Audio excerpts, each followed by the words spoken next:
You are now listening to the Someone's Favorite Productions podcast network. Now back to Tune the Pinku. School's out for summer.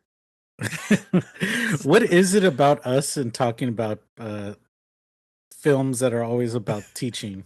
What is it? I know. Make it personal. Is it? I don't know. Maybe.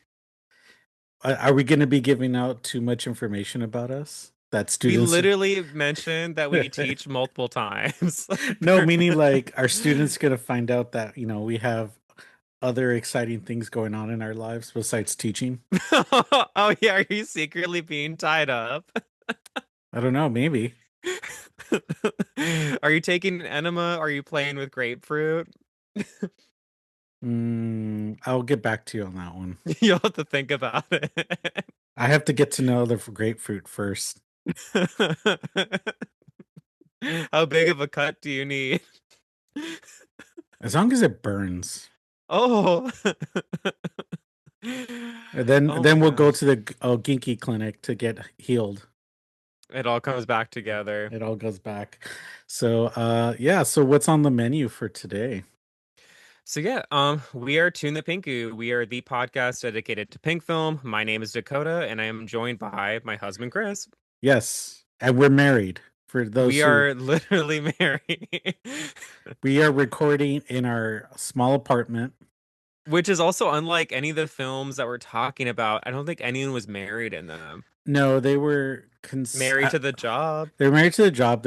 It was consensual, and I'll say that with kind of Sometimes. a soft consensual, but Soft consensual. I mean, compared to the other films we usually talk about, these were consensual. People said yes a few times. Yes. That's awful. So yeah, we thought, well, I guess kind of this is probably connected to Kani's recent release of A New Love in Tokyo, directed by Banmei Takahashi. We thought it'd be a great idea to cover two pink films from Banmei Takahashi, but it turned out, if you want to get specific, one pink film and one Nikkatsu Roman porno. Mm-hmm. Yes, so for those who do listen to us or are new to us, there's a slight difference in semantics. Oh, I'll And have to ask you too, like what you thought the differences between these two films. yeah, absolutely. I mean, But yeah, we're going to talk about Banmei Takahashi. We were floored by when we saw the restoration screen at the Cinematheque. oh yeah, New Love in Tokyo, we cried. I think we're the only two that probably knew. I think was Dustin there? I think he wasn't able to make it for that one. No, yeah, he went to the other solo Yes. films. Okay, yeah. Yes. Shout But out to yeah, Dustin. shout out to Dustin. Yeah, but I'm trying to think. It's like we were just so floored by it too. Also, we clapped when I guess like our favorite actor, like Shiro Shimamoto, popped up on screen as the cross-dressing character. And I And who don't think did a lot of people drag. would have recognized it. And Yes. he was the bottom. He was the bottom. He was the Which he's sub. done that before for other Yeah. Pink films. But in one of the films, he was the actual Dom. No, wait. I'm thinking I'm mixing up the films. The one we talk about, yes. Yeah. He was no, yeah, he was the he no no yeah, he is the Dom. Well, he would mostly play Dom roles for Takahashi in the late 70s, early 80s too. And then kind of as he gets older, he likes to almost like play against type. So when the Four Heavenly Kings come around, they oftentimes use him in more subversive roles. I think of like Zeze. He kind of plays like a weaker character in like a Monk Farted, but there's also other ones where he might cross dress in. We've talked about him several times before, like Yes. that actor. We've talked about him for S&M Hunter. He's also in Rope and Boys, which you haven't covered. Yeah, that we're getting to that one soon. Hopefully, I know that's a lot of rope. Yeah. There's like 4 of them or 5. You know, it's funny. I didn't even remember the Nikkatsu one that we're going to talk about. And I was like, oh, let's like do another teacher one. What could we watch? And I'm like, we've seen this before. Sure. Yes. And then we're like, "Oh, okay." It was part of our female teacher phase. Yeah, because they all blur together as far as teaching, because they're not necessarily a part of the female teacher uh, series. They're just like kind of outs. They're kind of related because they all are female teachers. Yes. Okay. So I guess before we get ahead of ourselves, we're going to cover Banmei Takahashi, specifically two of his films. One is for Nikkatsu's Roman porno called Strip the Female Teacher. Mm-hmm. And the second is called Another Teacher Tight Bondage, which also might be translated as That Female Teacher Tightly Bound for Shintoho. Right, because in that series, the Shintoho ones, or there was another one called Another Female Teacher, I- something, right? I'm kind of wondering what the translation would be too, or like sometimes like is it a certain female teacher? It's Shintoho's riff on female teacher from Nikkatsu. Like oftentimes they're taking the similar genre too and like riffing on it. For sure, Shintoho did an apartment wife. That's a Yes. bondage theme one by Mamoru Watanabe. So sometimes they're spoofing it for the like I guess like a more they're more of a niche, playing up the S&M. Yeah. It's really fun to watch these. Again, like I guess like we'll talk about it too. I was surprised going into this that Banmei Takahashi, like people watching his films, is actually more of a recent thing. Mm-hmm. People weren't really kind of like questing to find his Pink films. No, because I think when you go on Letterboxd, you would find that most of the films that people are watching are, what was it, like Door? Door and Door 2, New Love in Tokyo, his film that's in the V Cinema set, Neo Chimpara, Zoom Goes the Bullet. Mm-hmm. Again, so also some other V Cinema films too, but like one, it's like they're kind of going for those titles. They're not diving into like the Pink film ones, but Right. also it's because I don't think the Pink film ones were easily available for a lot of people. Yes. And even the films that we're talking about too, it's like most of the watches on these films come within the last 2, 3 years. Yeah, like for example, Stripped is about 24 views, and then for our other our our We were the first ones to like watch it. yes, and then as far as another female teacher type bondage, there's only views are logged in, which I think is not fully true. There's some people who say they watched it and they never watch fucking Pink films, you know? I mean, that's a lot of Letterboxd though too. Like, there's randos who just like or say they watch like every film ever made. Yeah. Some, but there are sometimes people like who do are in Japan watching these films, which they could. Yeah, which I would assume, but like there's other ones I'm like, I don't believe it, but you know, Were as you long sup as oh, go ahead. I'm as sorry. long as what? As long as people are watching? What are you Yeah, gonna pretty much. I say? was gonna say as long as people are like saying they're watching it, so it could kind of get some more, you know, I mean, it's crazy because if you watch like a Pink film, it's like, how would you not react to like anything that happens in it? Like, be why like, wouldn't you oh say my something? god. Like, how I is that a mean, neutral thing? yeah, especially with there's some like who are negative towards a lot of these Pink films. They say Which at least they're something. saying Yeah, something. The exactly. ones who just like don't say anything, you're like, wait, what did you think of this? Right? I don't know. Yeah. So I guess anyway, before we get ahead of this too, I'll give you some bit on about Bame Takahashi. Feel free to interject if you want to at any point. His career is interesting. He I went to usually West. do. I know we usually go off the rails. Sorry, but okay, yeah. So give some information. He went to school at Waseda University. He either dropped out or was expelled for being involved with the student movement. Then he starts working in Pink Film. Previously at the university, he had been part of a film club. So again, in Pink Film in the early 70s, he works under Satoru Kobayashi. Hmm. So again, Satoru Kobayashi starts the genre with Flesh Market. By the early 70s, he's directing films for Chochiku's Tokatsu Pink Film label, which are oftentimes like known as cheaper. A lot of these really aren't available to even watch. So it's kind of surprising. Like he starts in almost like the lowest of the low of the pink film markets. And then he becomes such this acclaimed director. Like he has a really interesting career arc.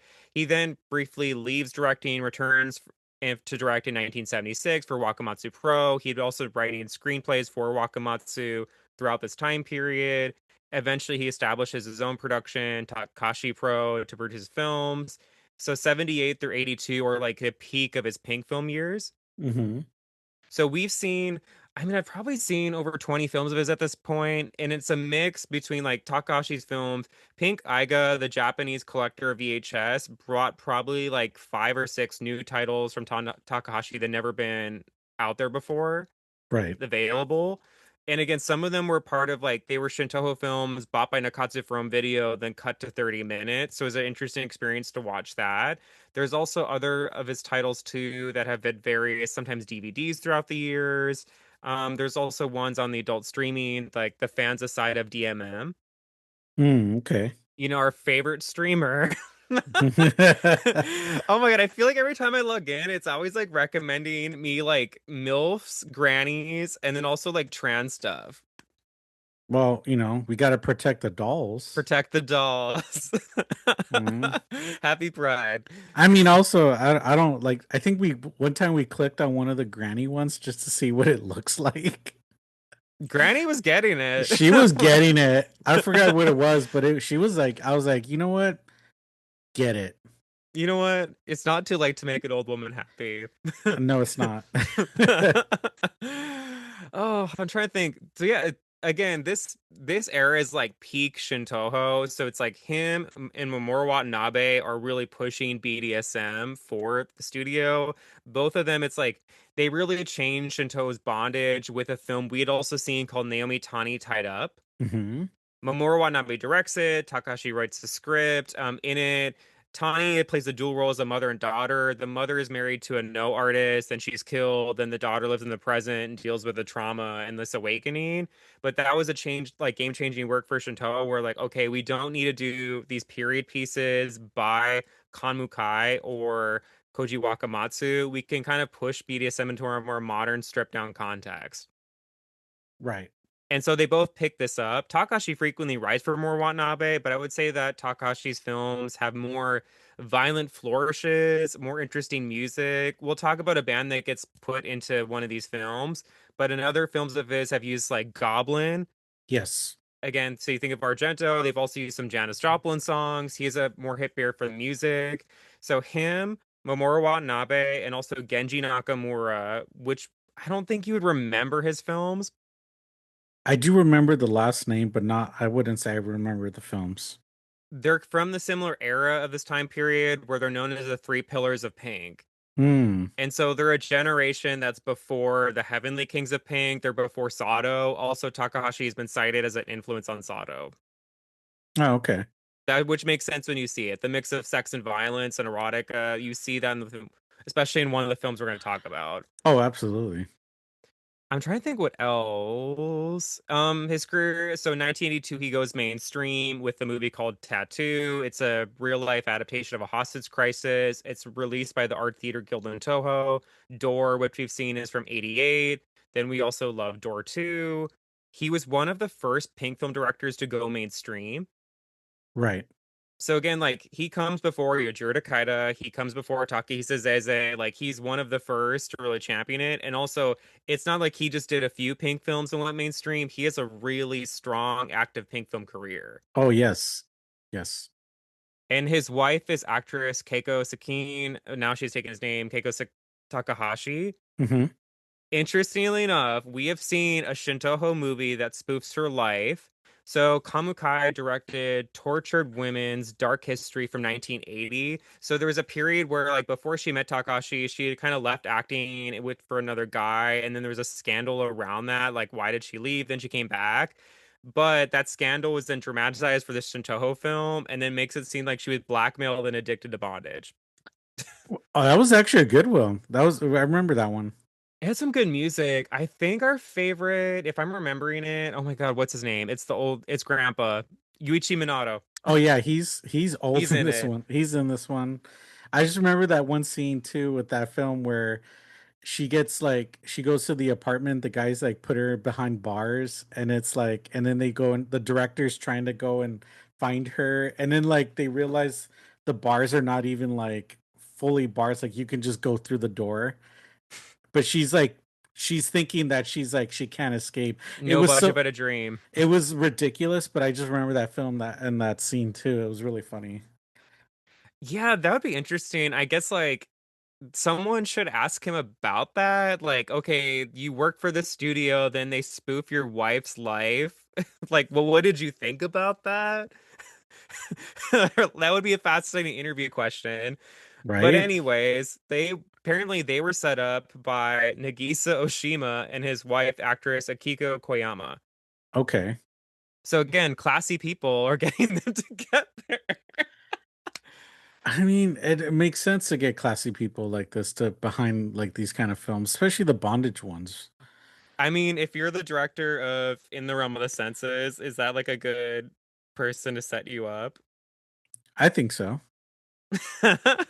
I mean, he was also like a friend with Wakamatsu. They shared crew. They'd oftentimes like hang out at the bar together. So it makes sense that scene was so connected. I'm trying to think what else. Takahashi has a really strange releases in terms of like the West. Like we were talking briefly about it.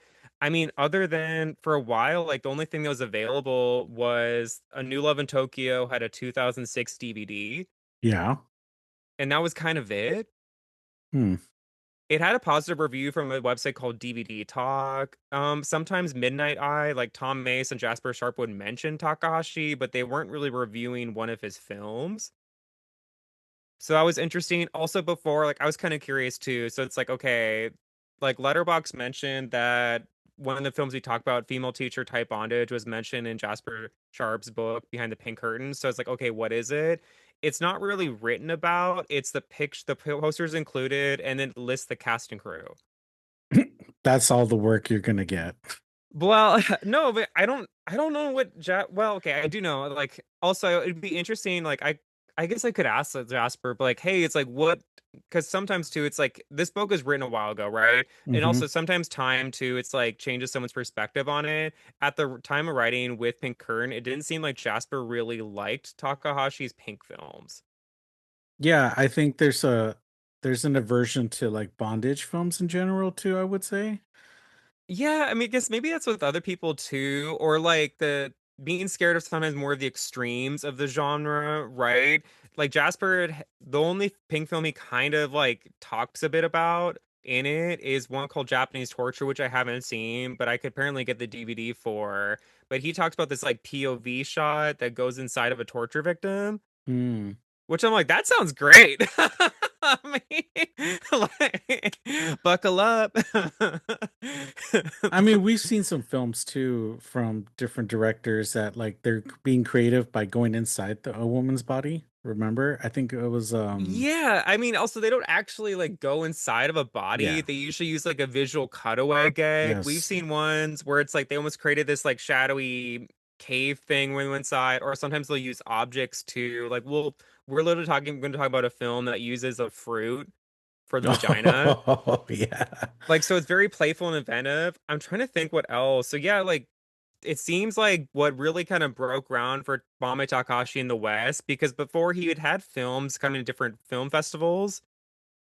And also, again, the DVD of New Love in Tokyo, what really broke ground was honestly like third Windows Films release of like Door 1 and 2. Mm, That kind of broke the wave of getting more Takahashi releases out in the world. All of a sudden, there's more reviews on it too. People are talking about these films outside of Japan. yeah. But there Or isn't like a similar, it doesn't seem like people do really like Takahashi, but they weren't like, oh my God, like that kind of Sato like obsession where people are like, oh, I'm gonna track down his Pink films, but they could have. That's the thing, like they should have, right? I don't think there was like a big thing back in, the early what, the 2010s or more recent. I mean, yes, there's a more recent kind of like, oh my God, for I some of think these he would be a films. perfect time, right place to be like get releases and people would be excited to watch it. Also, the fact that he has a mainstream profile in Japan would mean that these releases could also be sold there, similar to what they're doing with the Sato titles. Hmm. Like you can buy the Sato Pink Line titles through Tower Records in Japan. Which is kind of crazy. That Tower Records is still alive, yes. Yes, that's why I'm like, oh, I miss Tower Records. I miss it. Oh, I know. You know what? Apparently Japan is doing the good stuff, okay? Yeah, I think somebody we know went there and said it's like 3 stories or something. It's like a 3 or 4 story like building with music and film, and I'm like, oh my God, I should have asked. I'm like, what pink film do they have there? Oh my God, I want like a skyscraper, but like all the floors are just full of like Japanese adult video. Oh my God, that would be. I don't think Tower Records has that capability, but. You know what? We could dream. We could They dream. couldn't stop the people from coming. Oh. Oh, okay. So yeah, this is like because of I don't know, interest, availability, the right films to kind of bring interest. I think now is finally a time where like if people wanted to make Kiss Pink films accessible, even in terms of like fan communities and fan subbing it, people could do it. Hmm. And again, also labels that have now like interviewed Takahashi or also released different titles could pursue it and release more. Seven of his Pink films are currently available on Fanza, and they've also been available now for 20 years on that website. It's like, come on, people, do the research.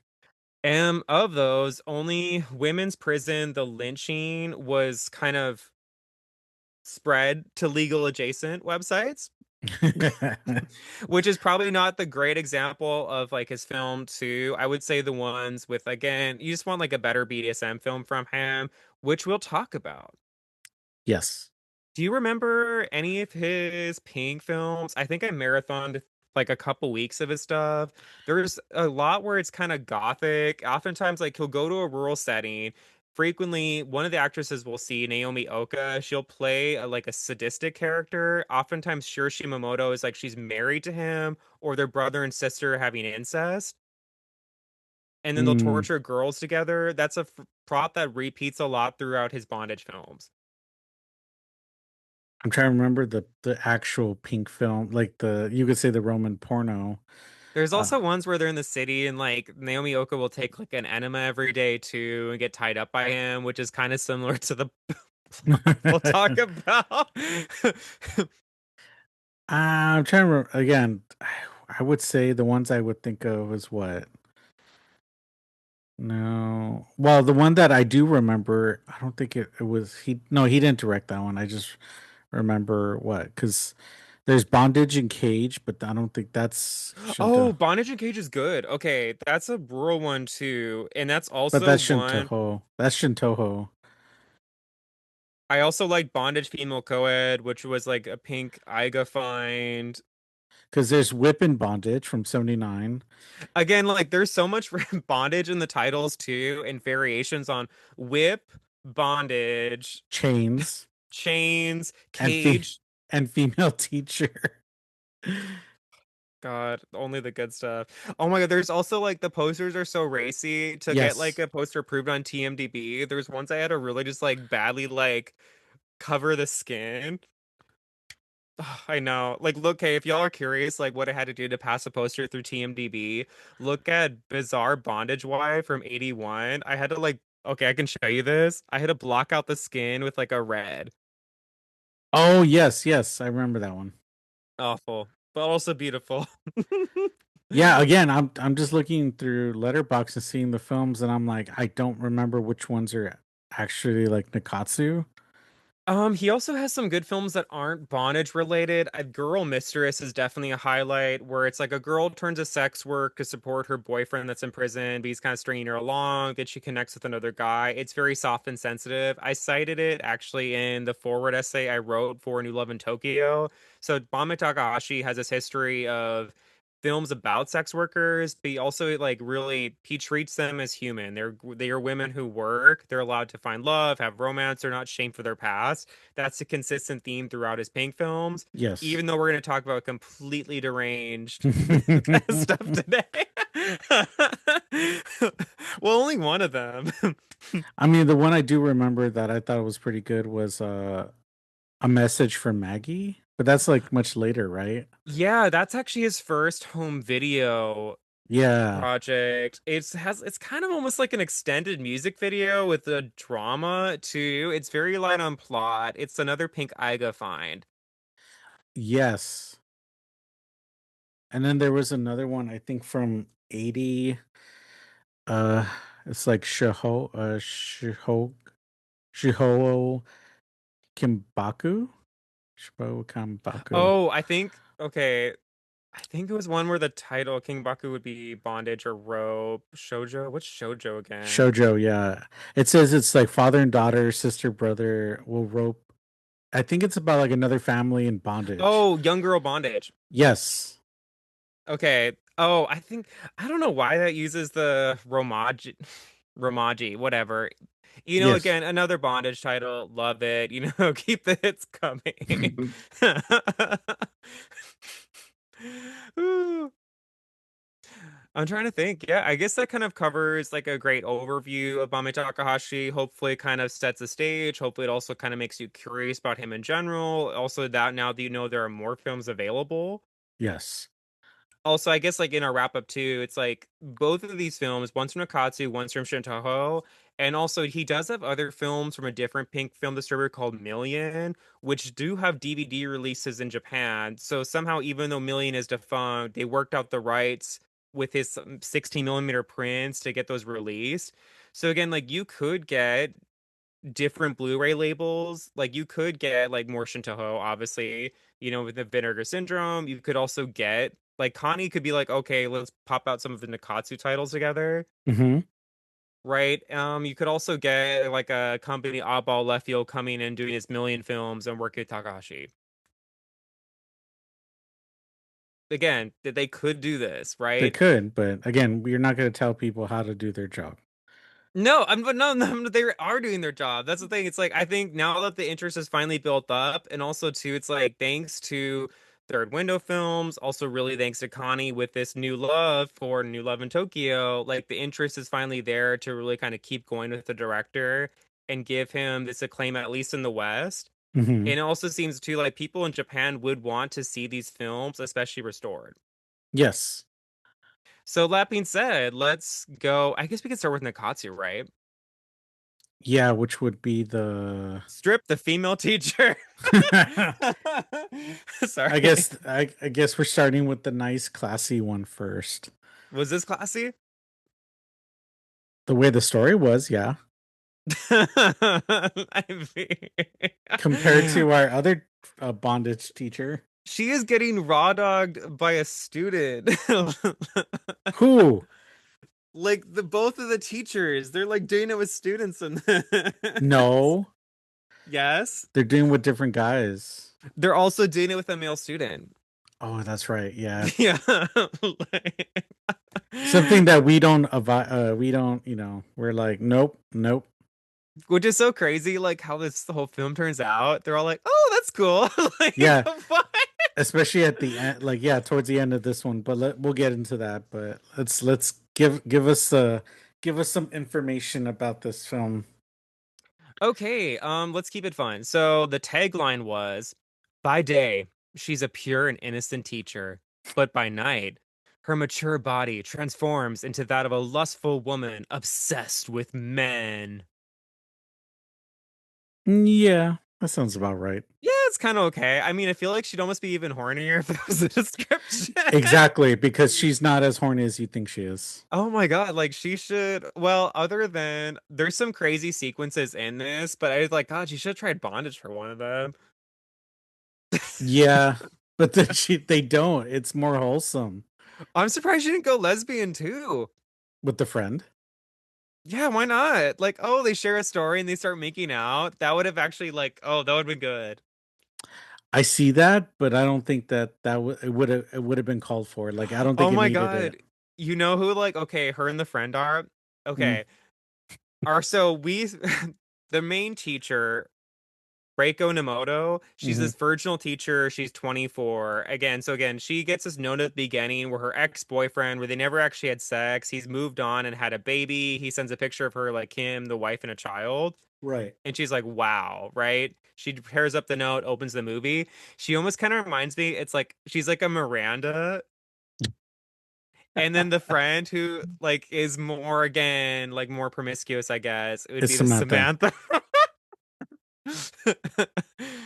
Well, remember that storyline in Sex and the City where Samantha helps her out because she had a baby and she gives her haircut like appointment.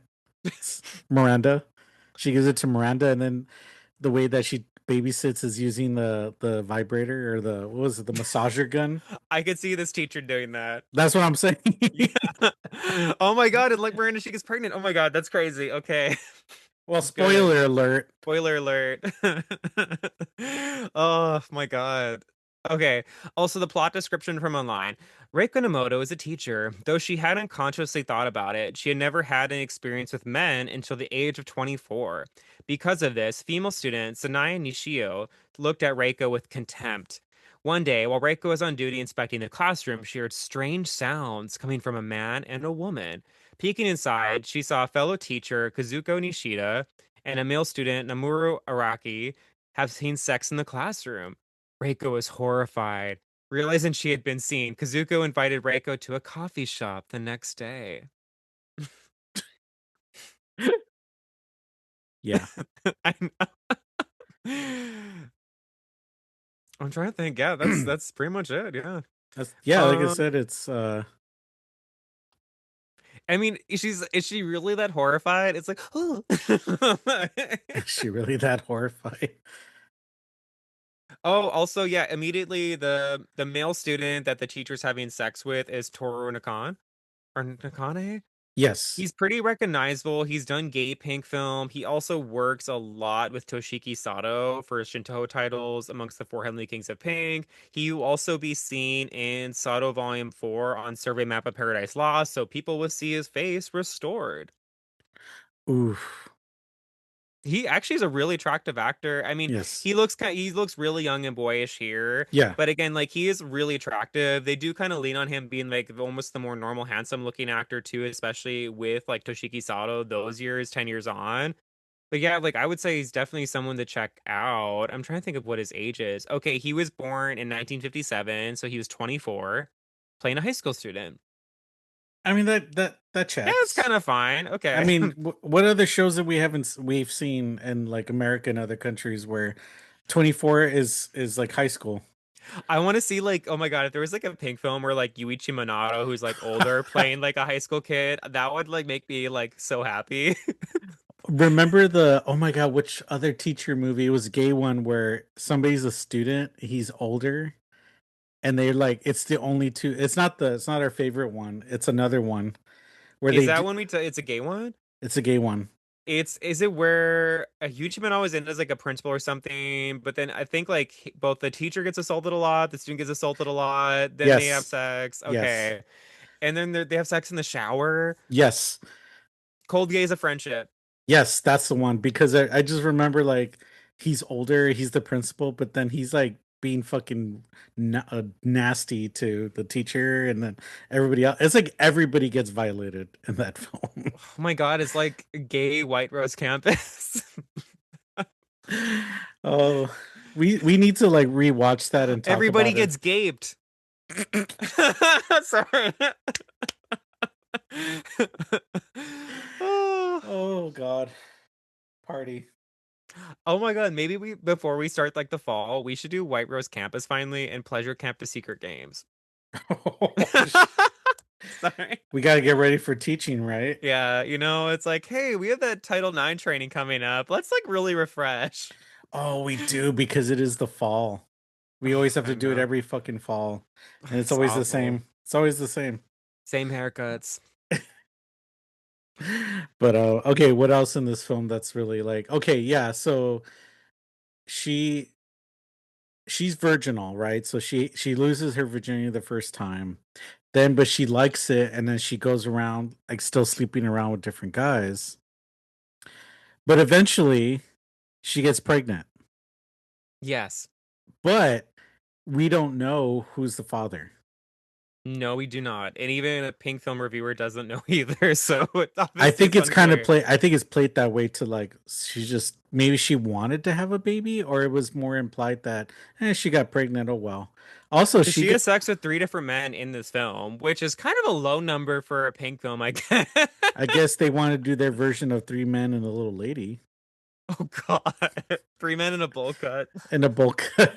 But also, I Oh. think the first guy gives her money. Yes, she And does have sex with him twice. yes, so Also, he gives her, I don't know if this was right, 30,000 yen. I don't think so. Which, if that is right, I mean, she could have bought at least three VHSs with that. Sorry. The important That's stuff. The that's how I important think of stuff. money. There's also an amazing sequence. So, okay, when she sees the other her friend, the female teacher, have sex with a student, and then she remembers it, there's a scene where she starts to masturbate, and so to not show the vagina, it cuts to it looked like a lemon, but also almost looked like it could be a grapefruit. I think it was a lemon. Yeah, so it was yellow, and like it's like slit cut into it, and it's getting played with to symbolize the vagina, Yes. which is an amazing visual. Then she's imagining herself have sex with a student. Excuse me. I don't think I mean, was the student worthy of like being like was he like, oh my god, they're gooning over him? Was he like just that hot? I don't think so. I don't know, he doesn't look really good here. I would say, God, again, he's really like more attractive, at least like, God, I think Toshiki Sato, some of those films are from 89 that he starts in. So what is that, like 8 years on? So Once he is gets older with a better haircut, like he's really attractive. yeah, here he's not somebody I'd be like, oh, It's okay, I just the get it. shaggy hair. Yeah, I get it. I I mean, I mean, guess it's like what was he the most attractive guy in the set? Sure. probably. No, actually I kind of liked the guy who has sex with the other friend, the other teacher. That guy was kind of attractive. He was fine. What did they need to be for this film? If you think about it. They don't have the budget for casting. Mm. Oh, also, we kind of glazed over this. So, the promiscuous female teacher has a traumatic backstory. Oh yes, yes. So, she was assaulted by six male students. That was her awakening. I mean, again, it's what I'm going to put in quotations, Nikkatsu. But then it's independent production that Nikkatsu buys. So, like, the pink film industry would consider this like a purchased pink film. And I think even a Katsu fan watching this, because like there's a lot of actors and even like the crew on it who are not coming from Nakatsu's in-house. Also, the way they use locations being kind of cheaper in this too. Like this is very much in line with Takahashi would do as a pink film. Yeah, that makes. I mean, it does, but again, with Nikkatsu, sometimes there's always that backstory of like somebody getting violated. Trauma, trauma to awakening. Yeah. Like, oh, I was violated in the past, but now I'm a woman. Oh my god. I mean, also they say that too. It's like, okay, we're teachers, but we're also women. I guess like the core idea of this is too, it's like having like a private life, like something that's not just like I'm working, I'm in the classroom, which I think is probably the common thread of both of these films, and something I guess like you and I would relate to. Oftentimes, I feel like as teachers, like students don't imagine that like we have a life outside of class, and that's not just about like sex in general, right? Or like this the deranged pink film, but it's more of like students almost don't think like we do stuff like okay, like we make art outside of class, we go to different things, we go to movies, we go to art shows, like this whole life. They almost assume we just live out where we work. Yes. Or we're always available to answer And we're always emails. available to answer to I mean like my student workers were shocked that when I told them that like one I was married, that I have a cat, that I don't live like I live in Los Angeles, right? That I don't live in Orange County.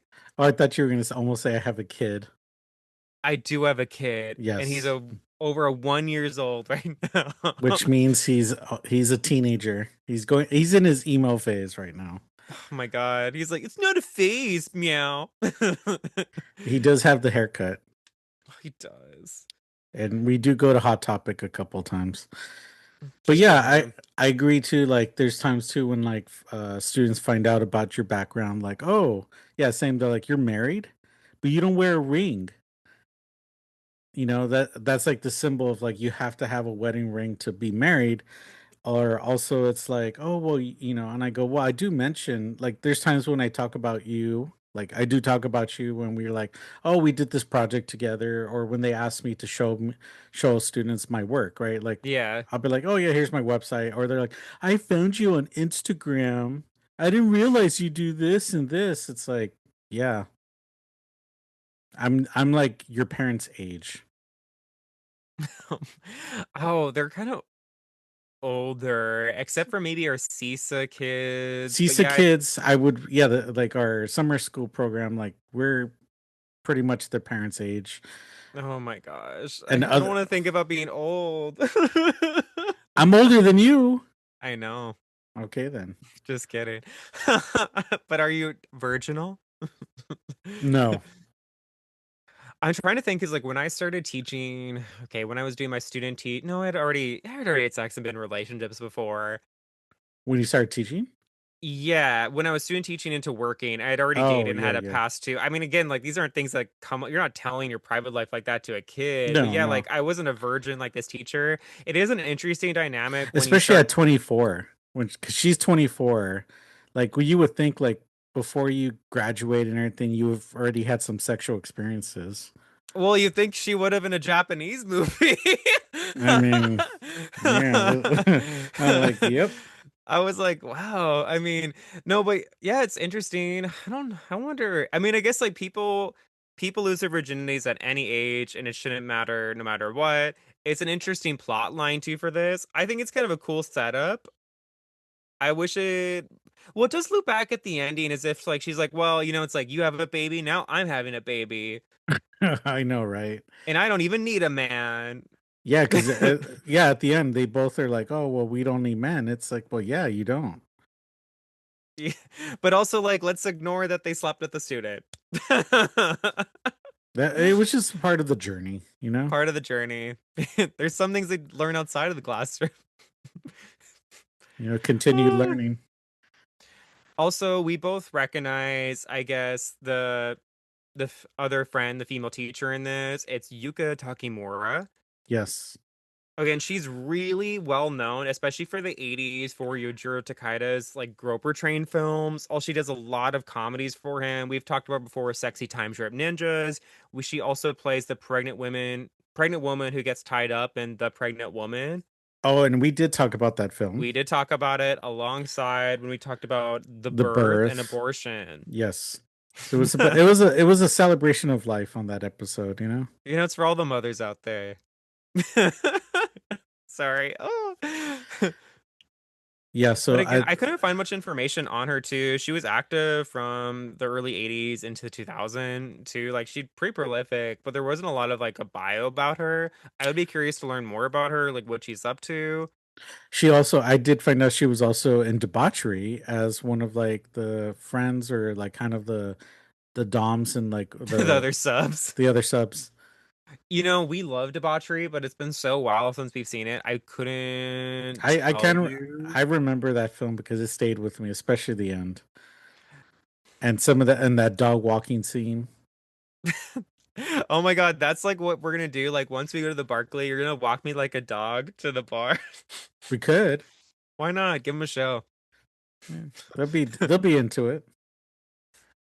I'm trying to think what else that's in this. So yes, it's okay. She has sex with kind of this like dorky guy. It's awkward at first. He gives her money. Then she has sex with the guy that her friend has sex with. She finally has sex with the student. I thought that scene was actually really nicely staged too and lit when it was in the apartment because then it cuts them. It's like a fantasy cut of like her having sex with him in the classroom too at the same time. Yeah. What else is from this? There's also a poster for the Japanese band The Rockers in his room. Also a couple Playboys around. Yeah, I think that's actually like all the hits of it. So yeah, actually, other than that, the lead actress, she didn't really have like a long lasting career. She acted from 80 to 82 and mostly in supporting roles for Nikkatsu. She also did some independent pink films as well. This is probably her rare lead role. But she does work. Like you believe that she's the virginal teacher. She just has that quality to her. Like she's a little more quieter, a little bit more bookish. Bookish. Well, she just like I don't know. It's like she doesn't have like the sultriness of the friend, right? Again, like that more. She like again, she seems a little bit more like in on herself, like in on her body. She's not like awakened or unleashed. You kind of Right, believe right. that. She's a little wholesome. Oh, we have seen. Okay, this film came out on December 11th, 1981 on a triple bill. We saw one of the films on it called Pleasure at the Hot Spring, Female Body Bath. And we both didn't really like it. We gave it 2.5 stars. It was a comedy that didn't really work for us. So like the tagline is treasure hunting by day, sex hunting by night. It's sex at the onsen. Then there's rumors of 300 billion yen buried under the local land. Yeah, I didn't care for that.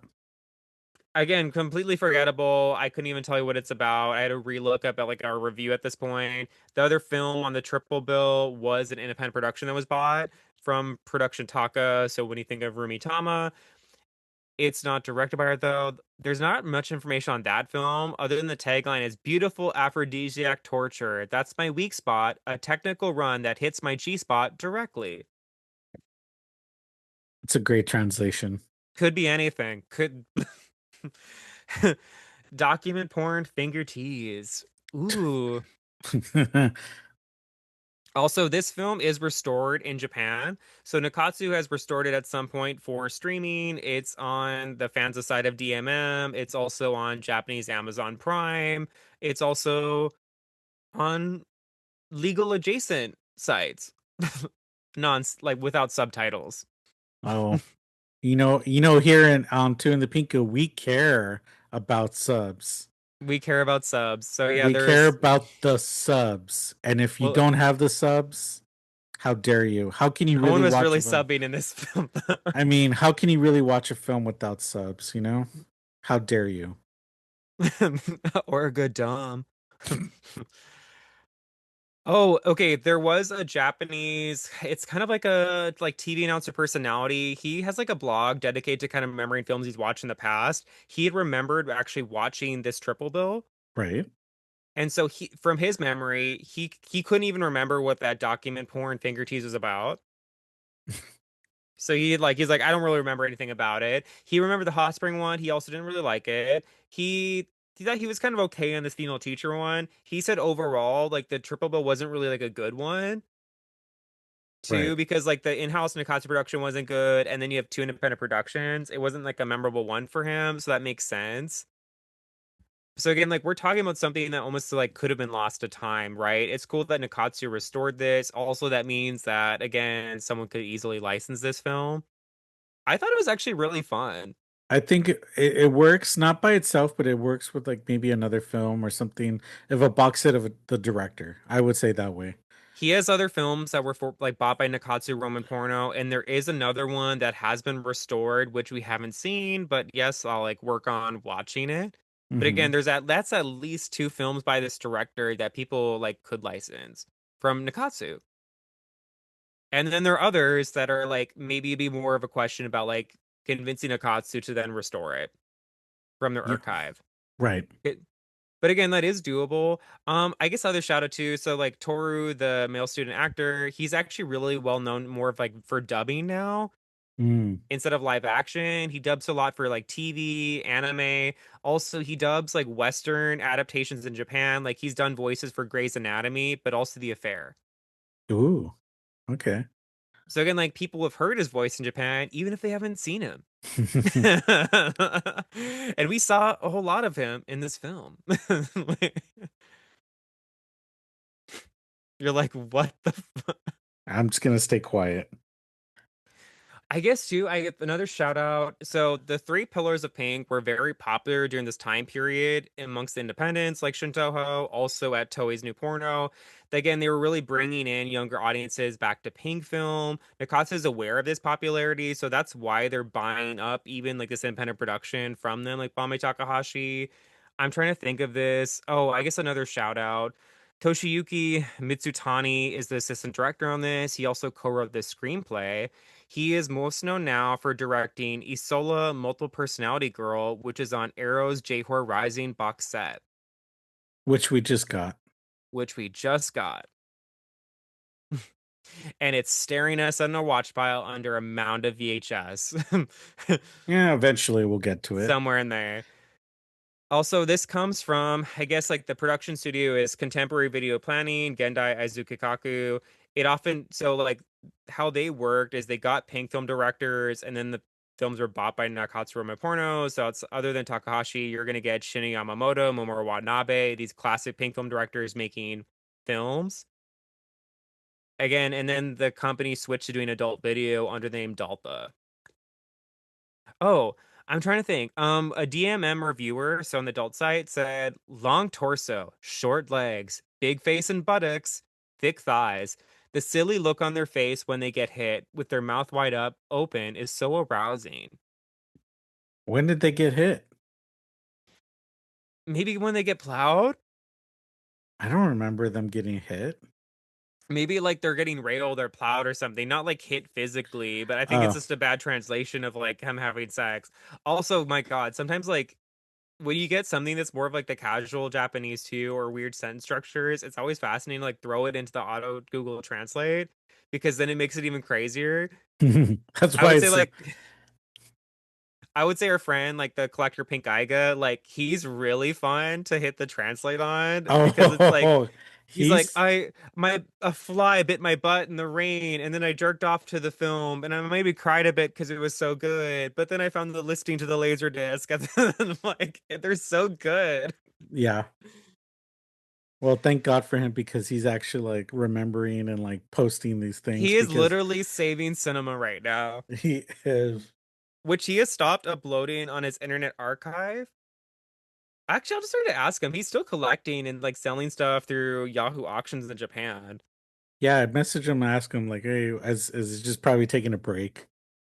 Oh my God, he has called me Dakota-san. Oh, there Yes, you go. he shared. Oh my gosh, he shared third Windows like announced release of Scars of the Sun. He's like, oh, pink film freak Dakota-san is on this. Oh, It was really sweet. we're going to Japan now. I know. I'm like, you know what? That's a friend. That's a homie. Trying to think what else. Yeah, is there anything else you'd want to say about this? It was very wholesome on the rewatch. Very wholesome in that sense because it Other wasn't. than the assault scene. Yes, the assault scene, but as far as for like just a general Pink film, it was very like tender because again, the friends are like, "Oh, I want to have, I want to have sex. I want to," and then they get pregnant. They're like, we don't need men. We have each other." Yeah, it's interesting. I mean, other than the fact that yeah, she should be fired for having sex with a student, Yes, Title and also Nine. her friend should be fired too.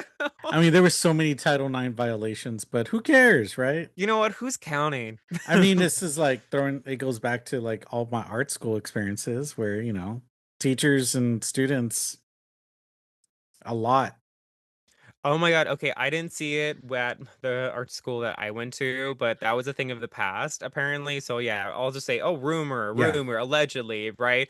Allegedly, probably like at least like 10, maybe 20 years before I was there, it was a lot of like teachers like having like relationships with the students. And mind you, it's grad school, they're all adults, right? So I mean, at least like okay, they're of age, but Yeah, yes, they yeah, shouldn't be doing it. That's a crossing of like ethical boundaries, also power as well. exactly.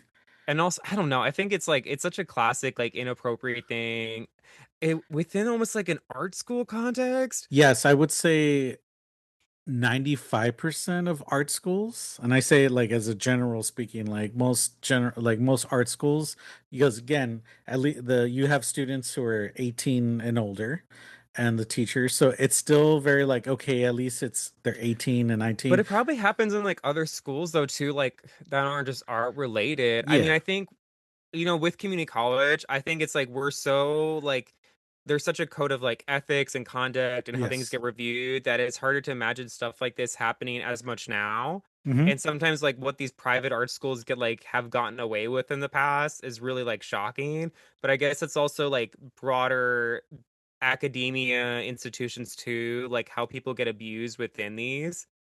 Yeah, because like, I know for a fact with the school I went to as an undergrad. Allegedly. Well, let's just say the rumors were true. Let's just say that. That's good. Keep it vague. Yeah, that's what I say. I was like that I know of because of But you know yes, we would totally write a pink film adaptation of any of these stories. writing from experience. Wink, wink. Okay, actually, now that I'm thinking of it, both my undergrad and my grad school had teachers where they were married to former students, There you go. right? I was like, what was that about? You know? I mean, And that's you see that a lot. You see like instructors you worked with or you kind of know they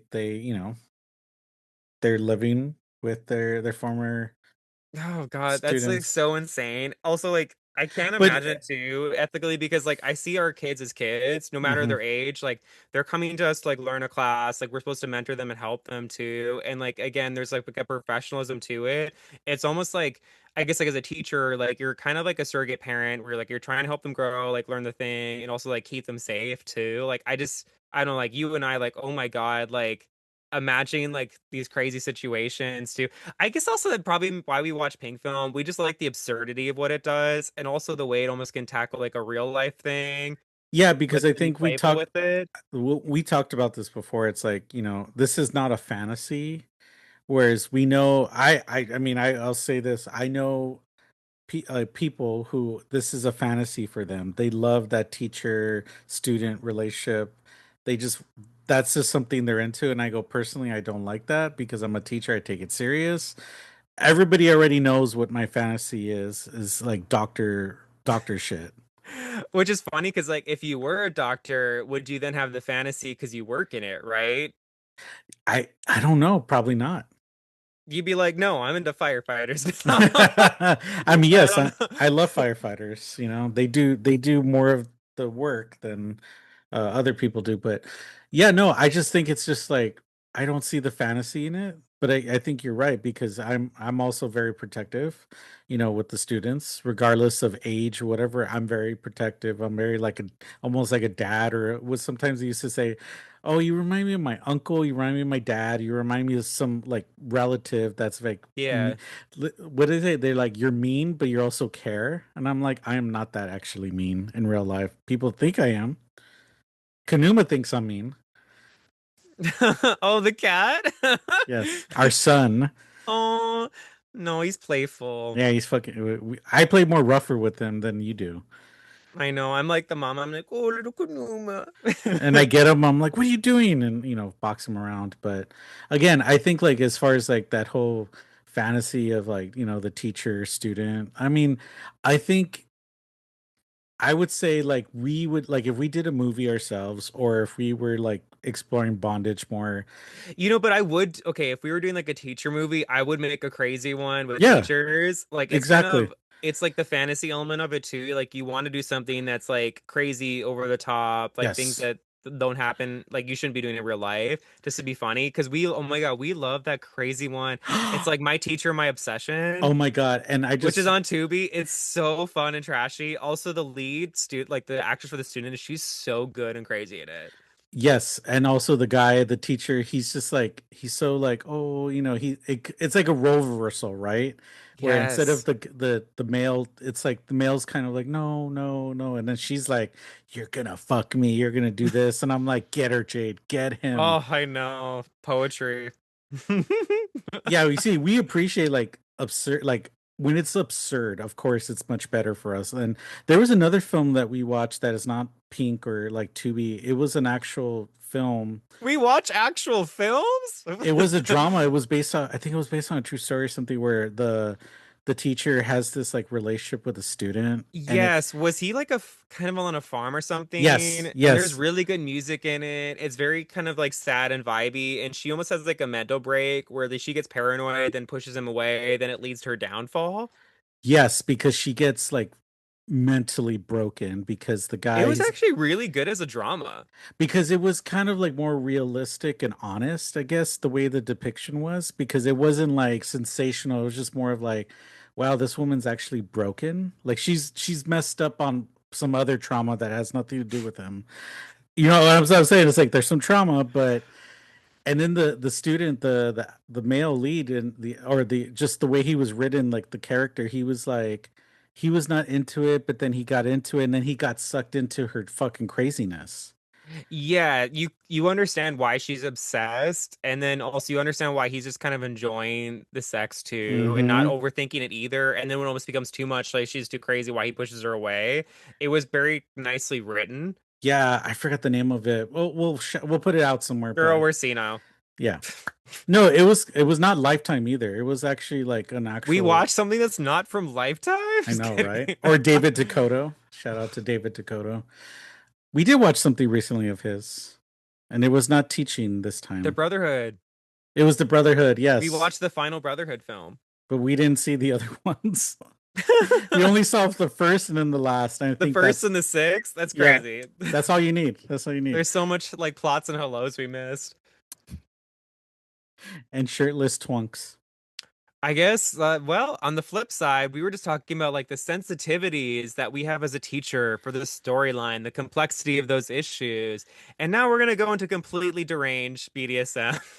Which is like beyond Title IX violations, beyond Title IX, which I don't think Japan had any kind of Title IX like we do.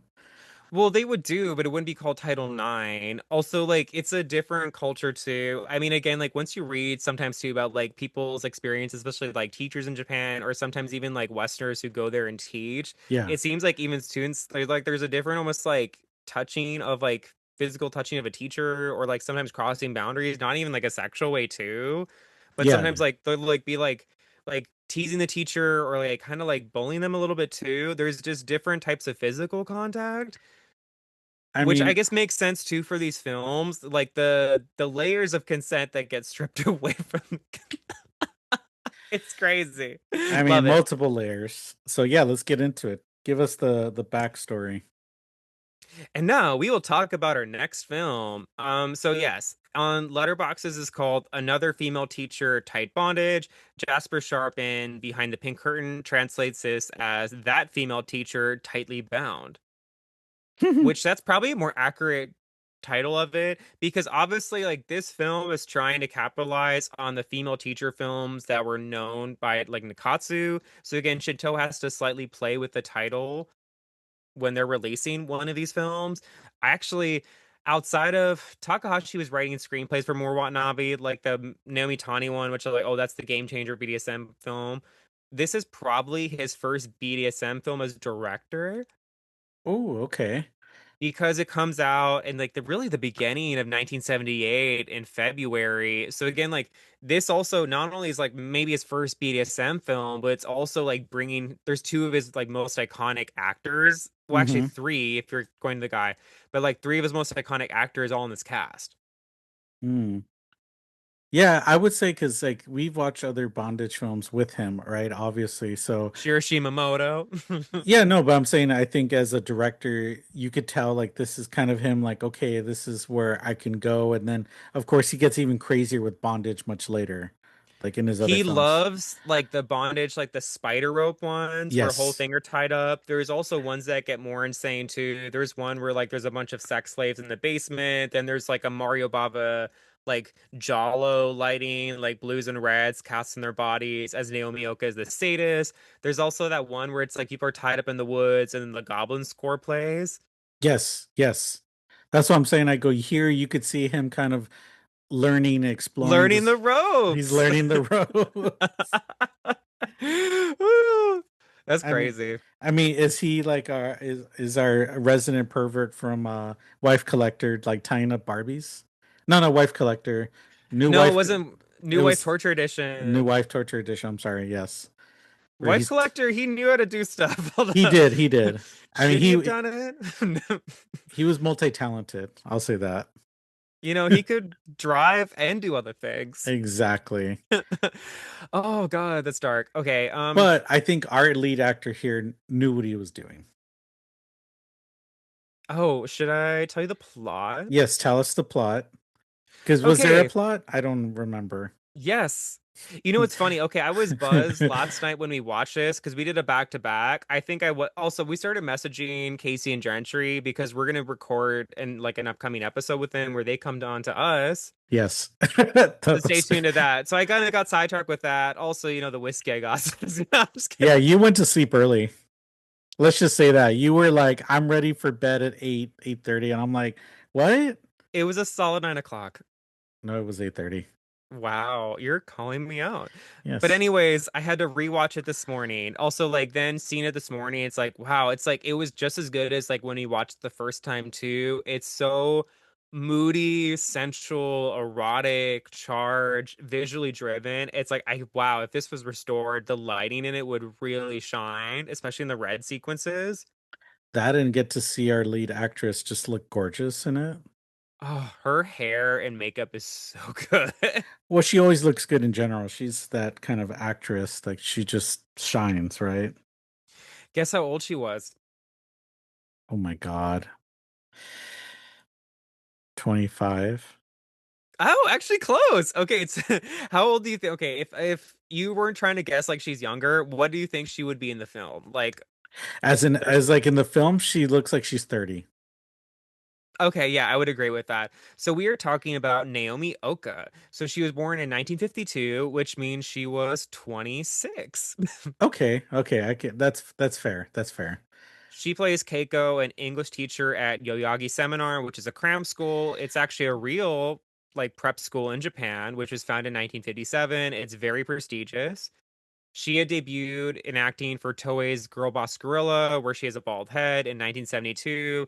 We talk about her when we did the Club Super 8 commentary for Sex and Fury because she has a little like bit part where she pops up in that. Yes. And we In did a like show. a weird elaborate period piece wig. I mean, she looks great in that too. I mean, she always looks great. I mean, it's kind of sad. Like, if you watch her from Toei and also from Nikkatsu, she has really great parts, but she's always like the friend or a supporting role. She's not the lead. And that's like what happens. Like, once she gets to Shintoho and starts acting for them, she's allowed to be the lead. And she's So, like, great. She's great as the lead. it's like when a wrestler, it's like, okay, maybe the WWE, WWF didn't understand them. Then they go to independence and like become a star, or they go to another wrestling promo like ECW. That You would be mean, like her story. well, she's kind of like, okay, I'll throw a shout out for an obscure wrestler for most other people. Think of Matt Cardona, who's married to Ooh. Chelsea Green. He he was Zack Ryder in WWE. Then he went to TNA, and then he started going to the independents and became a big star. Now he's back in WWE as Matt Cardona, but like more of a jobber now. Mm. So Did that's he for, need his time away to grow? I mean, I think John Peters will get that if he listens to the episode. He'll know what I'm talking about. This is for all the This fans. is all for the wrestling fans out there. Gentry. Oh my God. This is like how we really contextualize Pink Film as off of wrestling metaphors. It's also for the straight guys, you know? It's for the straights. Oh, that's funny. Yeah, so she acts for Nikkatsu by 1973, Shinto's 1978. They kind of really realize her as a star. So frequently within the Shintoho film, she's paired with Mayuko Hino. Hmm. Mayuko Hino was born in 1957, so she was 21. In this, she plays a small role as Emmy, like kind of like a bar girl who has a lesbian act with her. Yes. She claims her like debut in film period was in Naomi Tani Tied Up, but she does have a Nikkatsu credit that comes out before that. But again, so she briefly actually had a Nikkatsu contract, and then she also tore it up so that she could leave and act for Koji Wakamatsu's film Serial Rapist. I mean, that's iconic. And she said like at Nikkatsu she was treated just like a slab of meat. Also, like when she wanted to like just work more slowly for Shinto and the independent directors, like they were like, that's too regional, you shouldn't do that. She knew her worth. But she still would pop up in Roman porno, but then not on in-house production. She'd pop up in the films that were bought by Nikkatsu. So you would still see her, but she was again actually it almost kind of made her more of a star too to go independent. So again, both these women really rise up through Shintoho. Miyuko Hino is still active now on Twitter. She's very active. She wants to also see these films that she was a part of. Like That's she would amazing. want to be interviewed and would be available, like accessible online too, if like this came to fruition. Also, she has a really pioneering like music career in Japan as a noise musician.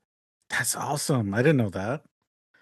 Again, is she still active? Like she would have a really great background to talk about. Also, a really great career arc, reflecting both Nikkatsu, Koji Wakamatsu, Shintoho, these different films. Like she would be a dream interview that, like, wow, like they should pursue these Takahashi route. Did she ever work with Sato? I don't think so, right?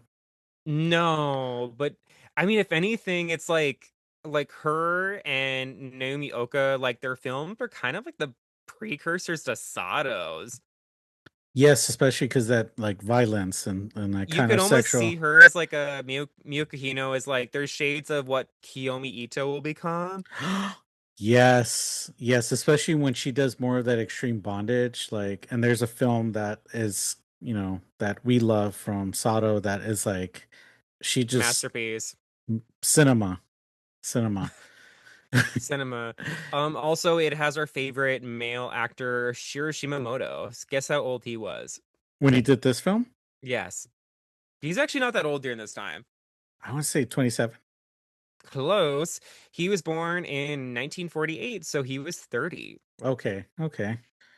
Well, He plays Tatsuo, so he is a former student of the teacher played by Naomi Yoka. Also turns out that he's the son of the university's chairman. So there's kind of this class issue where he's then making fun of one of her cram school students. We're like, oh, you could just pay your way into university.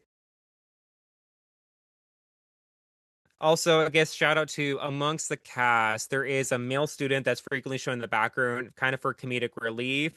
He is he is intentionally he's like kind of thicker, wears mm-hmm. glasses, kind of a dorkier character. It's Right. Masayuki Kagekawa. He appears as the lead in Koji Wakamatsu's Serial Rapist. Oh wow! So he's bringing like he's just kind of bringing back different people from different films. You know, it's like that kind of Yeah, core. the core group that gets remixed and repeated. He doesn't act a lot, but he was a journalist and freelance reporter. He also then wrote for Wakamatsu Pro. Again, these are friends helping each other out. I'm trying to think what else. Oh, Roman Porno Fan had this to say.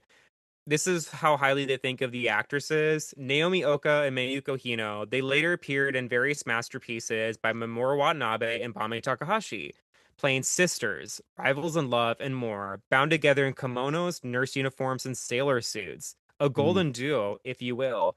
And for someone like me who started watching Roman porno, Naomi and Mayuko are synonymous with pink film. absolutely, So I mean that's absolutely. highest praise, right? Yeah, because I don't think a lot of like people who watch pink film would be would recognize Naomi too much. Naomi.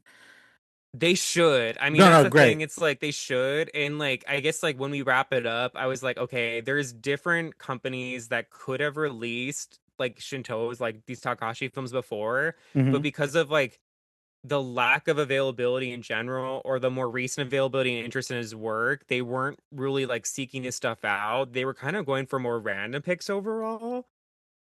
Right. I mean, I guess it's whatever, probably budget or just like what's I think availability. it's also just kind of what they knew. It's like, Takahashi, it's like, okay, like Jasper in Beyond the Pink Curtain thought of like Takahashi as kind of like violent and excessive. Hmm. He talked about one film, talked briefly about like Takahashi's then like non-pink film work. And then he talks more extensively about Mamoru Watanabe. Like Jasper really likes the dramas that Mamoru Watanabe directed. That's Hmm. his like favorite of those two. Okay. I mean, So like that's fine. which is fair. That makes sense. Personal taste, right? So Yeah. again, like, but he probably didn't think the most highly of Takashi's Pink films. Like, oh, they're so violent, excessive. It's the precursor to the adult video era.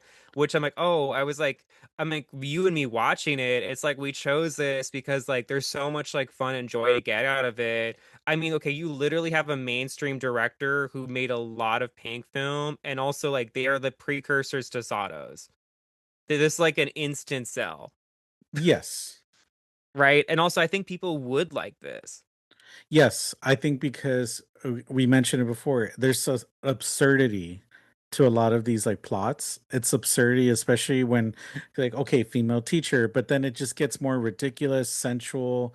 There's this beautiful eroticism with like the scenes of bondage that Yes. I think both like straight and gay and queer people could like just love to look at. I think, it's like almost a little transcendent. And also the use of music in this, I guess, okay, run down the plot. One of her students is gang raped. To start Sorry. with that, to start with that.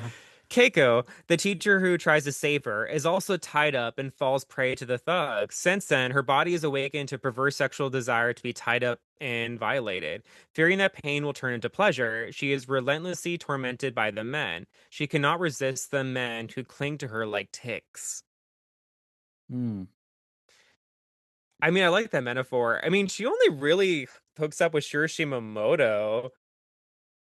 What would you actually say the plot is? So I would say, because the teacher, she's also kind of having like kind of I guess a relationship with the student, that one student, and then they kind of mess around. He ties her up, But I think she's awakened through that the assault.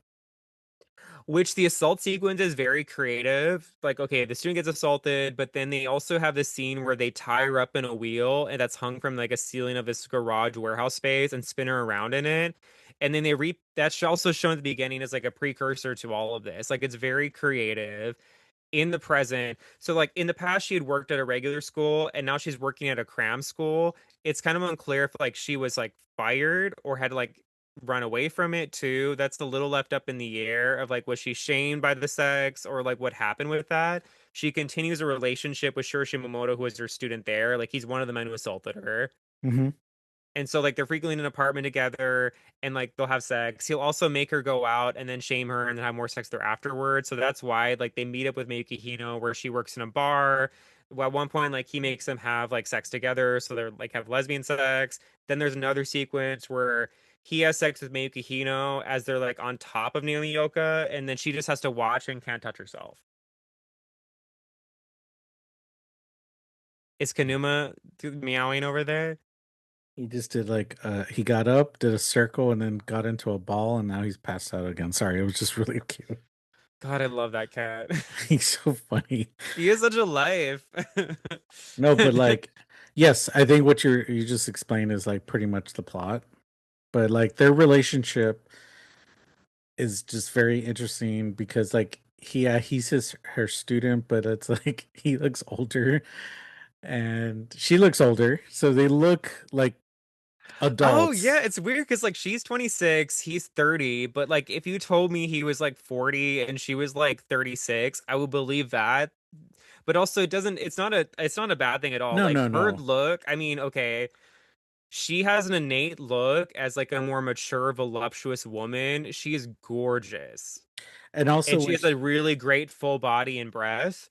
and also she's not like heavy set or anything. She's just like I guess for pink film, she does have a fuller body. And also it's funny when she like puts on her glasses when she's working. Grading. Yeah. She's grading. I feel that. And then her hair's tied back when she's home grading, and then when she's at school, her hair's down. She's all like, "Oh, okay, I'm just being a teacher," you know. And at night when she wants to like meet up with Shiro and have sex too, like she can go out. So she'll like put on her makeup, put on the lips, and then she'll also put like a mole on her face.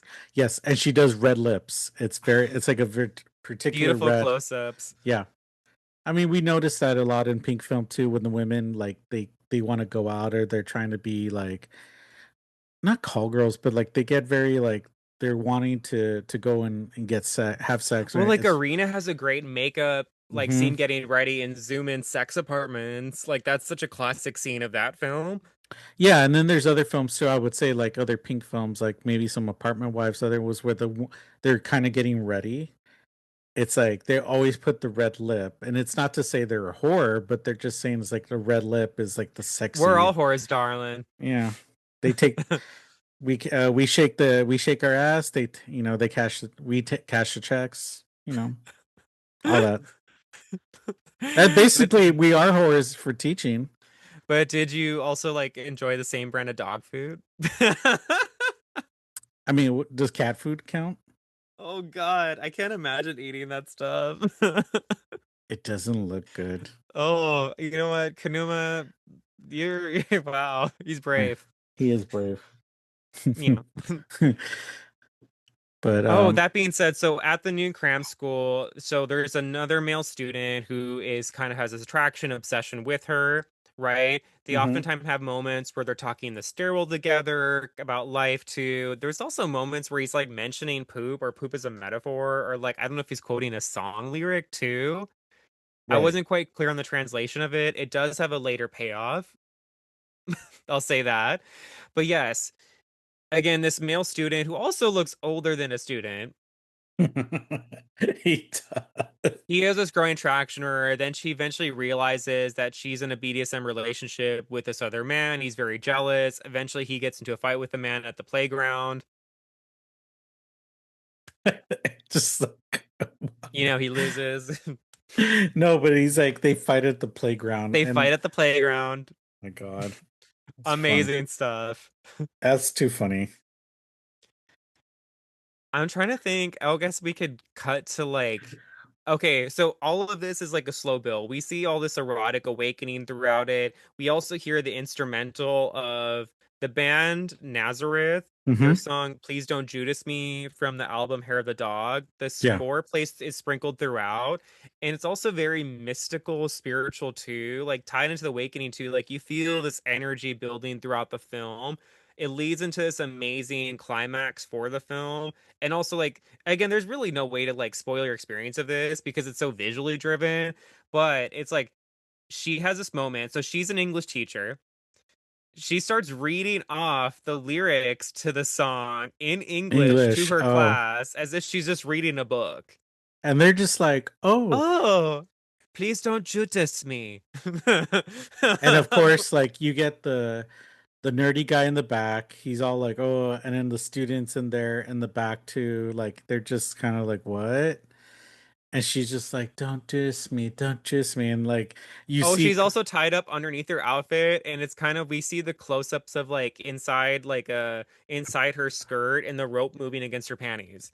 yeah, it's like panty shots and and like the rope, and then like she just like eventually rips off her clothes and the music is building, it's like crescendo, and then she's like, oh, I'm free and you can never, I think she you can never judge me or take me or whatever. I forgot what she says. And then Well, because the new male student at the cram school has been obsessed with her. He has a couple of moments where he's in a toilet. It almost seems like he grabs his poop in it, and he's like, "I'm not poop anymore. Like I'm not shit."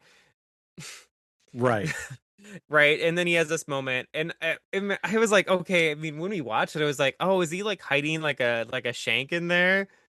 that's what But I I'm thought like, too. you're like, No, no, I think he's grabbing his poop. And then like a pink film reviewer was also like, he grabbed his poop, yeah, I think he's grabbing his which poop. we don't see.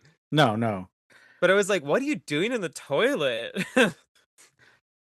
I mean, I if he grabbed his poop and then like try to like throw it at Like flung somebody, it. I would, that would make more sense, but it's not really resolved. He's just grabbing But his is it poop. flushed? Hopefully. Hopefully. Or is it covered? I don't know. I don't know. But it leads where it's like he has this knife. He comes into the classroom. You charge. You also don't know at one point is he going to kill the other student, Yeah. played by Shiro Shimamoto, right? But it leads to this dramatic scene where like so she takes off her clothes in front of the classroom, the crescendo of the song, and then she runs out like she's naked, covered in rope. And then it leads into like she kind of lunges into him. He catches her, and then he cuts off her binding. They dramatically pop off, and she's free. And then they embrace each other. Yeah, because at first I thought he stabbed her, right? It looked like that. But He when they freed her. embraced, he freed her. But then she's gonna get tied up again. Yeah, I mean, okay, because think about this. Like, you're in a BDSM relationship with one student who assaulted you, but then you're freed by another student who wants to continue, like, have a relationship with you as well. Even if it's not bondage, it's still gonna be crazy. It's like there's Like, some violations going on that we just it's like, girl, I think you have some don't shoot us, demons. her. Oh, Don't I shoot can't. us, I her. can't. I would say get some therapy. Get some therapy. Not in pink film, apparently. I know, right? I'm trying to think what else. So, Banmei Takahashi frequently worked with Kenichi Tanaka, who was a still photographer. He had worked on apparently at over 800 pink film productions. He was also like the rope tire for a lot of BDSM films.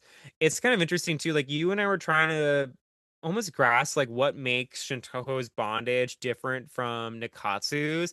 I feel like Shinto's is like a working class bondage. Yes, yes, absolutely. Like it's well tied up, but like it's less elaborate, a little less ropes. It's also less about the period pieces, more about everyday people who are working, also like hotel rooms, apartments. It's kind of like what when Nakatsu Naomi Tani retired and then Nakatsu took up Junko Asabuki, where Yes. she played a lot of working women roles.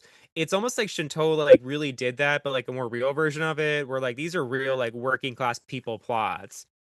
Yes, and the rope is looser, I would say, in these films. It's pretty tight. Yeah, but there's sometimes it's not like super like uncomfortable, like you can't. Oh, I love the scene. Okay, there's bits where she's tied up in this like spider web of ropes in her actual classroom. It's amazing. It's you posted it, but you had to blur it out I a had to little bit. literally throw a block over her body. But like it's and I said cinema because it's like this like the way she's just like tied up, it's like, yeah, it's a spider web, and she's like, but I get it, girl. I know. I mean, yeah, I would say like, yeah, Nikkatsu, like the way they used rope and the way it looked and everything was very different. Very different. Like I think they spend Yes. money on the rope. I would say that. Yeah, it's well tied, but just also the plots that it's in, the settings, and it's such a different vibe of Shintoho. But also that's what makes Shintoho great. Where it's like, I mean, think of like, okay, apartment wife tied up. You see apartment wife. It's like these more everyday people, everyday situations. It doesn't have to be like Naomi Tani and elaborate like period piece or a plot and like family trauma in the past. It's like, okay, everyone can get freaky. There's something fun to see about these Shinto films that like, oh, like of this era, like if they were to be like restored and released, like they would do really well. Like people would have fun with it. Hmm. I mean, yeah, it's like, well, compared to like the other bondage films, like the AV and like, yeah, adult video, and they did that. They like it didn't look expensive. It just looked nasty, right? It's not every Someone day. Someone also said that too, one of the reviewers, where it's like the power of these pink films in this era, like, because it's right before the adult video takes off. It's like, because if you're into bondage, you're either seeing like a BDSM stage show or you're seeing magazines like SM Fan, SM Sniper. Hmm. This is you seeing bondage like on the screen, like a moving image before adult video, like the power to see that and the sensuality of it, to get excited by it. Like there's a role that this played that people want the hunger to see it. Hmm. But yeah, I don't know. I'm trying to think of what else about this film. It's so sensual, so charged, also such a great highlight for the actress.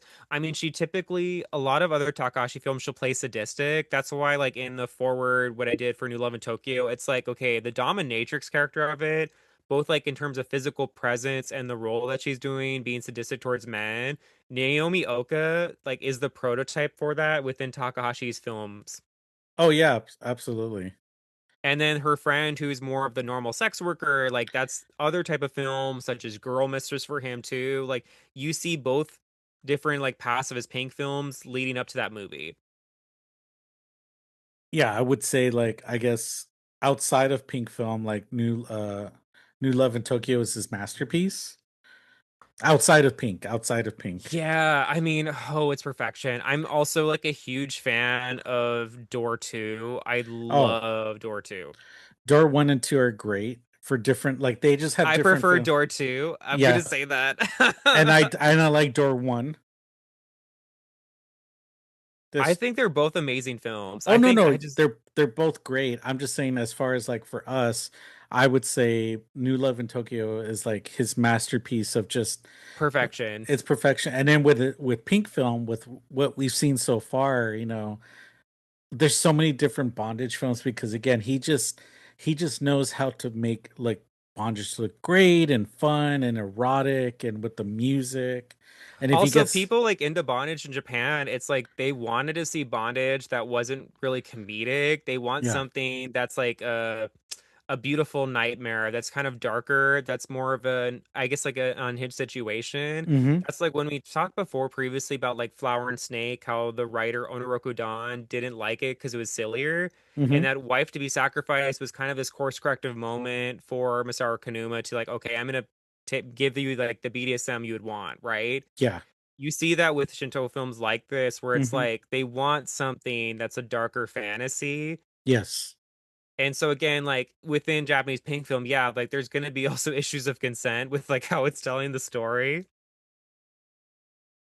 Yeah. It's all good old consent.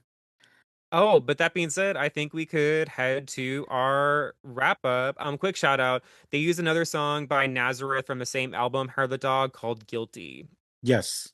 I mean, So you could, if you go on Apple, you could download the whole album. It's really good. God, I think I only have Please Don't Judas Me.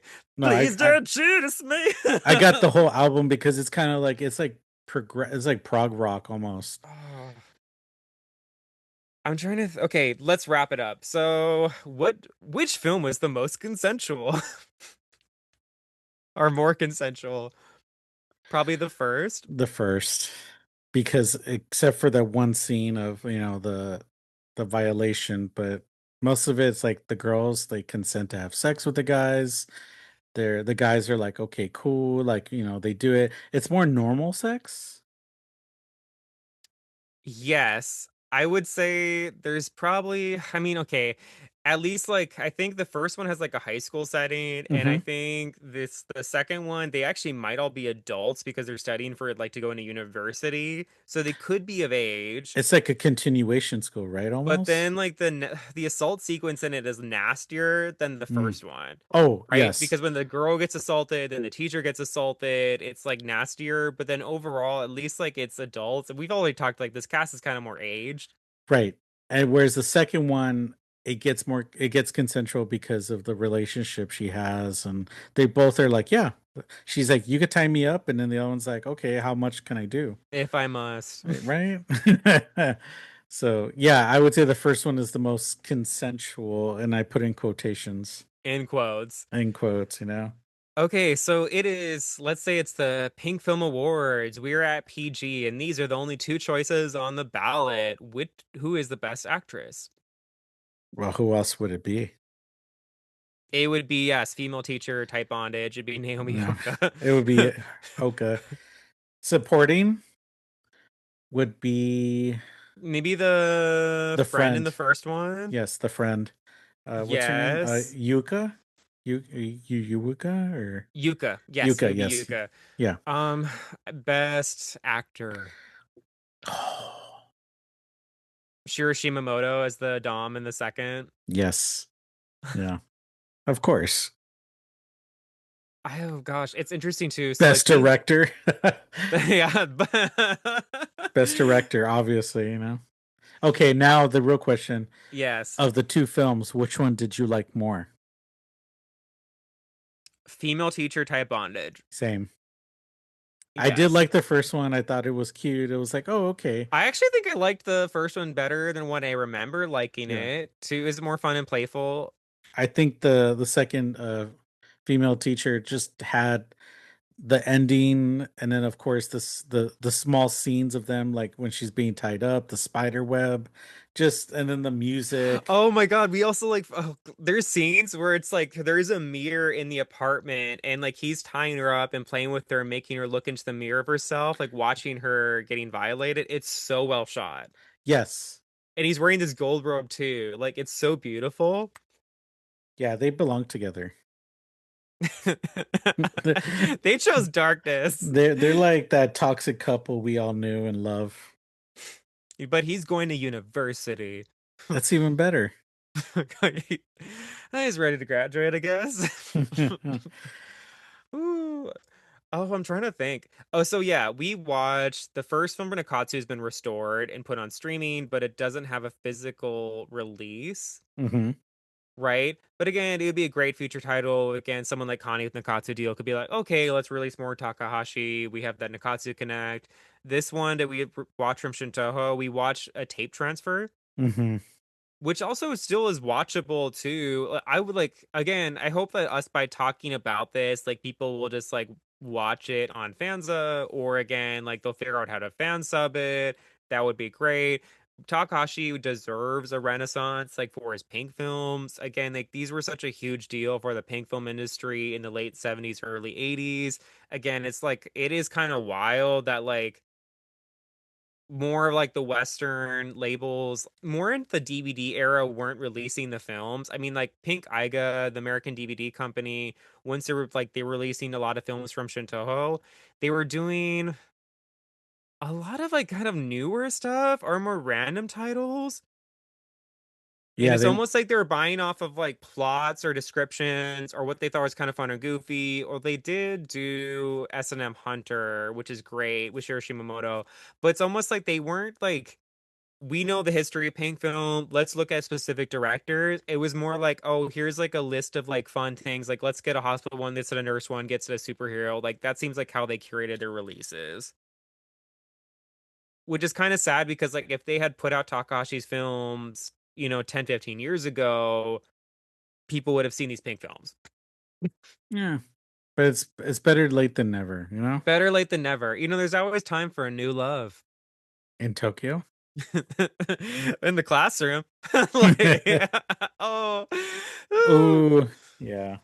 But yeah, it would be a great films to get released again. So again, like his films from Shintoho, that could be a Vinegar Syndrome thing with the pink line. His Nikkatsu films could be up for grabs for anyone. So again, like wow, it's like pick and choose. It could be you, Kani. It could be you, New Wave Video. Also, he has a couple films from Million that he does have the 60 millimeter print for. I'm tracking down another one that had a DVD release, but again, they have a Japanese recent release. Like, even though Million's gone, they could be licensed. So again, like there could be new interest in this. People should pursue that. Yes, I agree. People would love to see it. Also, I think because like he has had these different Blu-ray releases already, like I mean, in a sense, like, before the Pink line started, Takahashi had like more films on Blu-ray, but just not his Pink films. Ooh, actually, like as a teacher, God, which one did you find more offensive? They're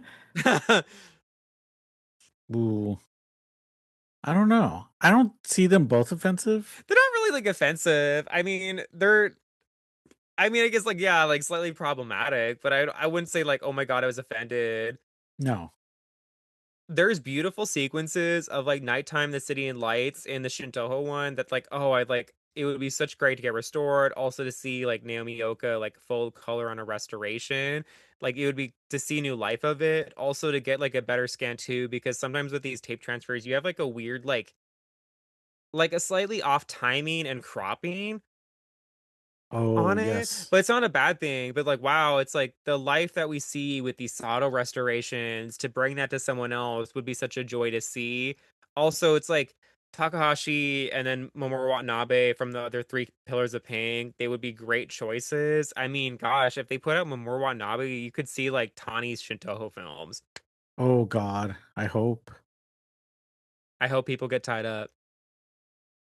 Very good. Very good. Angel Lupin. Angel Rain. Do you have any other questions for me? No, I don't think so. Concerns? No, no concerns. I mean, I feel like we're gonna. Should we be concerned for our next episode? Oh, they're not bondage related. No, but they are about somebody we just mentioned. It's funny, we're gonna talk about a really classy director, even though the films aren't the classiest. No, but we think they are.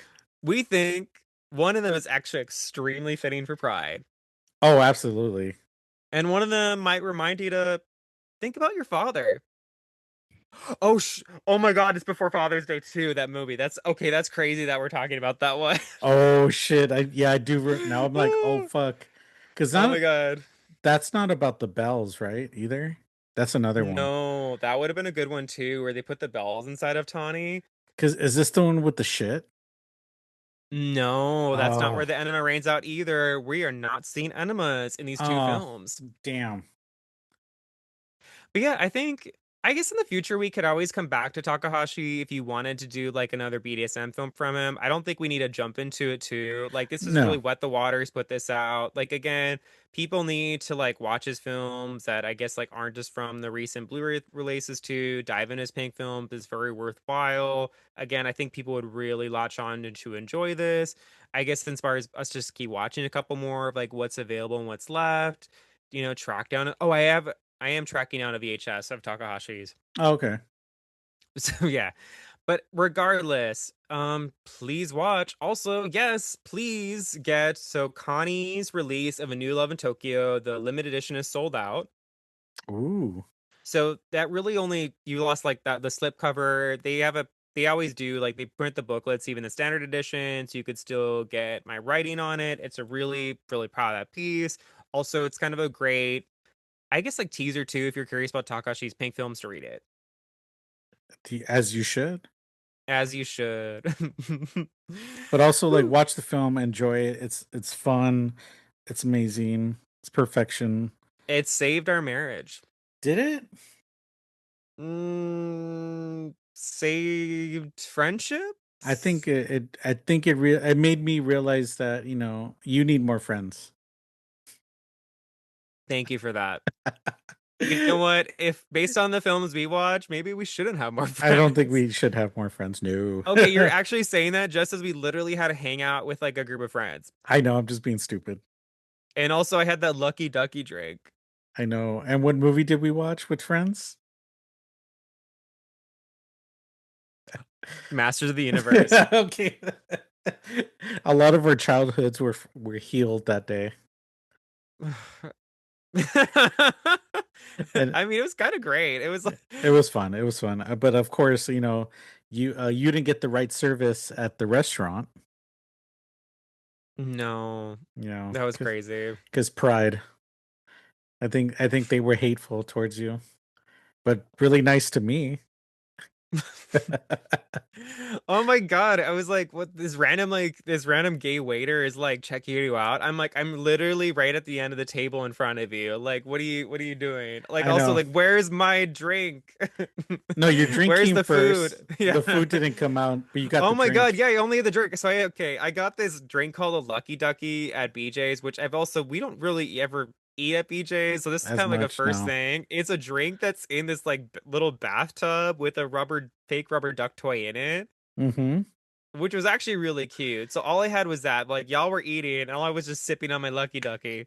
I know. I was like, "Oh, should we wait?" And you're like, "No, it's fine." As you're drinking and drinking, and then they're like, "Oh, we forgot," and I'm like, "The motherfucker forgot your He food." forgot, and then he He was like, he gave me a the burger, and then he was first, like, "Okay, we have to wait in the fries." I'm like, "Wait, what?" yeah, it was really bad. It was really bad.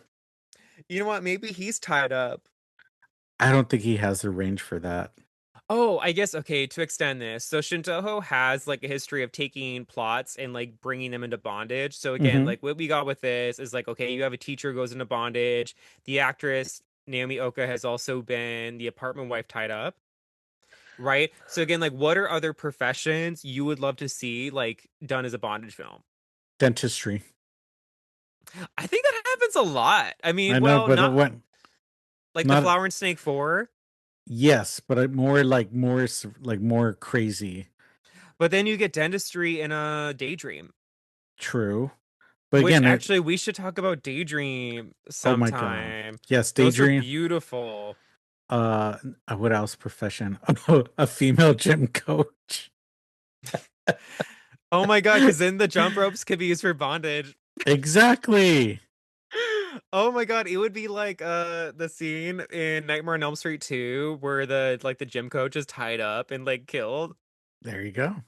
Love it. I'm trying. What another profession? Oh, we don't see this, but it would have been kind of interesting, like some kind of automotive like repair shop, like the mechanic. Oh, okay, like a used car guy or like something where No, he's kind of like dirty. yeah, like they're fixing up the car, and then it just says. I mean, I'm thinking more gay bondage, but that's just me. Sorry, fantasy. Whoop! I started going But that somewhere also else. reminds me of like erotica that uses cars in general. Like look at Yes. Lena Romay and Rolls Royce Baby, which Oh, will be coming whenever we get the the Vinegar Syndrome order. oh, right, right. Oh, that's a classic too. God, that's a masterpiece. Rose Royce baby. I'm a Rolls Royce baby. No, but I was also, I guess, because I was thinking of like the gay porn I've seen where like the hot mechanics and they just have sex, but I'm like, but they never do bondage. They never do bondage. You know, we really can't win them all. I know, but I would love to see that actually in some way. Oh my God, I'm trying to think of like what A like bank oh, teller, a bank teller. but there are bank teller. Oh, we actually saw one of the bottled Volvo ones is a bank teller, I know, but but then we don't see her at work. we don't see her at work. I want to see her at work. There's other storylines too with like bank tellers that get kidnapped within Nikkatsu, but it's like they don't almost make better use of the setting. Yeah, they could have built a set easily. Okay, I was also surprised that both of these films use classrooms. And one of the classrooms had to be blurred out, or like the school name had to be blurred out. Yeah, which I wonder if it's because it was like a tape transfer with VHS too, or the censorship with that, because that's happened before in some of the like the Sato and Zeze films that are on VHS, where like things get blurred out that I don't think would get blurred out in the like a film, like a Blu-ray release of it. No, because they get the rights or something like that. Yeah, there's something different with that. Or like logos get blurred out a lot too. Like sometimes like, oh, if a character, okay, let's say like a character had like a Mickey Mouse sweatshirt as they're getting railed, that's gonna get blurred. Hmm. You know? Yeah, I'm trying to Hey think. kids. Uh, would it be a gardener? What else? Ooh, a gardener. Are you thinking of like shout out to Joel D'Alessandro as the gardener in the Paul Morrissey films? Fuck yeah! When you see his beautiful cock and body, yeah. Love it. I'm trying to think. I mean, I guess yeah. Hopefully, there. Well, actually, now that we're saying this, Nikkatsu, especially the Junko Asabuki ones, there's ones where she's a hairdresser, Oh, right. a Yes. female beautician. There's ones where she's a singer as well. Like she kind of rotates through different professions through her films. That was her whole shtick, was she's like a working girl tied up. I mean, we saw a little bit of that, like in Secretary, like the more like American Secretary, She was where a secretary in one too. yeah, Also, she was a female teacher. She goes insane, and I think it's a Shigeru Nishimura one from maybe like 80 or 81. I think I know which one. Yeah, She gets tied up with a student, then she almost like things are on fire at the end. She's maniacally laughing. she's crazy in that one. She crazy. She cray cray. I mean, I guess that's like kind of what I've been thinking. I don't think there's any other kind of jobs. What, somewhere at the supermarket? Oh, like a grocery store one? Yeah, right. Oh my God, what's not Tampopo, the one after Oh, it? Supermarket supermarket woman. woman. Oh, that's a great movie. You want supermarket woman in bondage. I mean, if her husband was still like She with gets like us, tied up by like a string of sausages and like different stuff. but as long as it helps the supermarket, They right? put like an apple in her mouth or something. I No, I don't said as know. long as it helps the supermarket. Just remember. Hopefully there's some coupons. Yeah, so once we come back, which will actually be fairly soon, we will be doing an episode with the Sin Syndicate. So stay tuned. It's probably not really a shocker what it's going to be, but we'll keep you posted.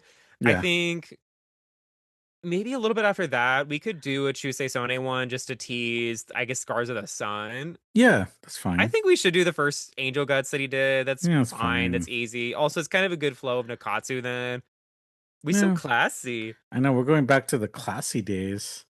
You know, Casey asked that too. It's like, oh my gosh, y'all been watching a lot of Nikkatsu. And I'm like, yeah, I'm like, well, okay, we've watched, okay, I watched almost 500 Nikkatsu Roman porno films at this point. I don't feel an active need that like I need to constantly watch Yeah. it either. Like right now, I'm mostly kind of digging through a lot of Shintoho titles too.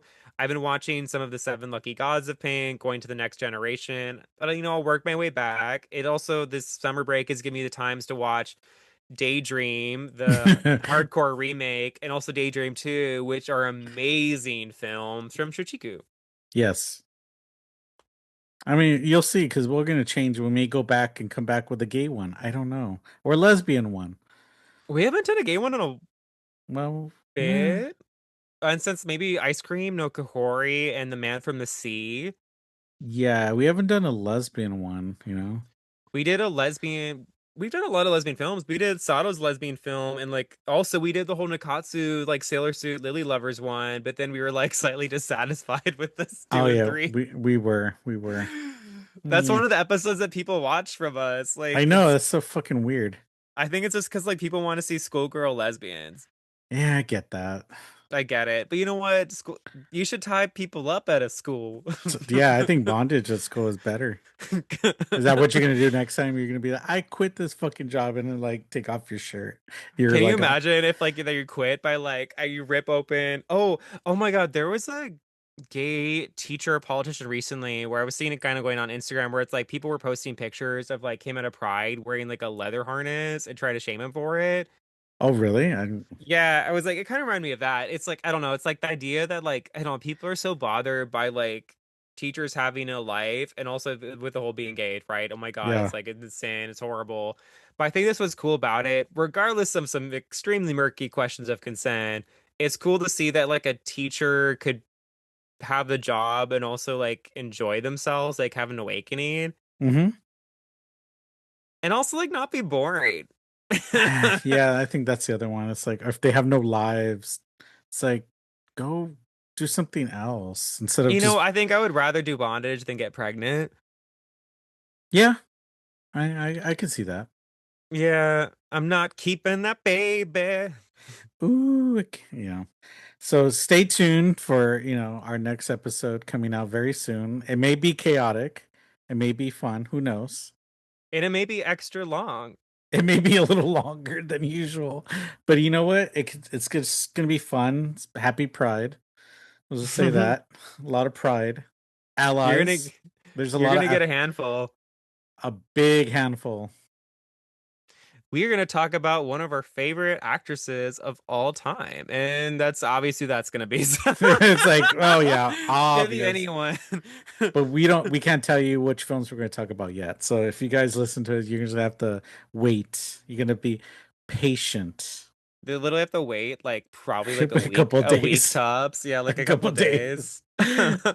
So it's again, we're doing it for pride. We're doing it for all you allies there, and some queer people there. Well, it's funny they're both straight films. No, but I'm talking about like just because Yes. the Casey and then you and I and then like Gentry's the straight one. You're the straight. I'm like, God, why are you saying it so shamefully? I know. So just get ready for a lot of wrestling metaphors, a lot of craziness, a lot of questions, A lot of concerns. breast appreciation. Oh, it's gonna be a lot of breast and bondage and There won't be bondage. oh no, but there's gonna be some questionable assaults. Oh my God. Okay. I'm like curious how Gentry is going to react to one of the films. Oh, absolutely. The There's first one of the films I'm like, okay, you would like this. It hits all the bases. It's really fun. But the other one, I'm like, I'm really curious. right? But also Casey like has seen that film and was like, yeah, let's watch it. I was like, Yeah, Casey's the one who said like, "Hey, let's watch it." And we're like, "Oh, okay." love it. But it also has another actress that we love in it too. No which we spoilers. which we did mention earlier. The movie she's in.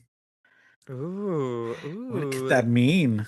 I know we're playing guessing. You know ooh. what? You should have a poll on Two in the Pinku to ask like if anybody's like, what films do you think we're talking about next? And what actress?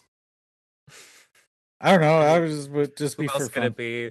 I mean, it's so obvious, but yeah, Could be anyone. it's gonna be crazy. So make sure when that episode comes out after this one, get Make a sure lot, that you restrain yourselves. drink a lot of water, or probably eat something, take an enema. I don't know. Get a candle or two. Oh, and happy Father's Day for everybody. Oh, bye. All right, bye.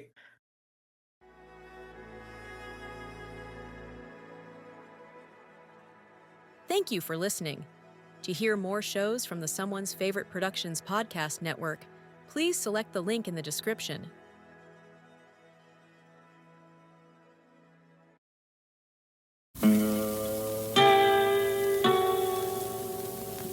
Hello, filthy movie lovers. My name is Gentry Austin. And I'm Casey Scott. And we're the hosts of the Sin Syndicate, film podcast for something weirdos, anti-criterion bros, and Joseph Sarno aficionados. Join us semi-weekly as we peer into the adults-only theaters and sticky-floored cinemas of the golden age of sexploitation, when the morals were loose, the laws were murky, and the intercourse was all simulated. Find us now on the Someone's Favorite Productions podcast network.